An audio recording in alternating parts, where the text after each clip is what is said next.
The European Union has thrown its support behind the federal government's proposed removal of subsidy on petroleum products. At a meeting with the Minister of Labour and Productivity in Abuja, the head of the EU delegation to Nigeria, Mr. David McRae, said the subsidy on PMS is a usual occurrence globally as most developed nations put taxes on fuel instead of subsidies. He said that Nigeria must make special efforts to achieve the Millennium Development Goals, and the resources recovered from the subsidy should be channeled to development projects that will improve the living condition of the masses. The Minister of Labour and Productivity said the private sector and bilateral cooperation will be required to achieve the government's transformation agenda.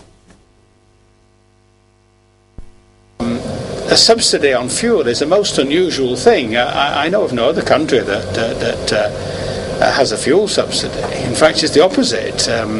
If you go to rich countries, they tax fuel, especially in Europe.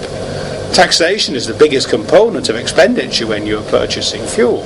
And there are reasons for this. And the important thing, as you were saying, Minister, is what then do you do with the resources that you will save as this fuel subsidy is progressively abandoned? This country has to make a special effort to achieve the Millennium Development Goals. In order to do that, the resources are needed.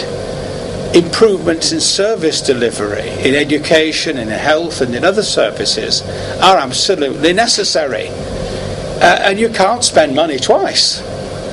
And by removing this fuel subsidy, resources are there to do things, better things with this money. If everything is in order, power, infrastructure, and the enabling laws and institutional framework, investments will come back to the country, yes.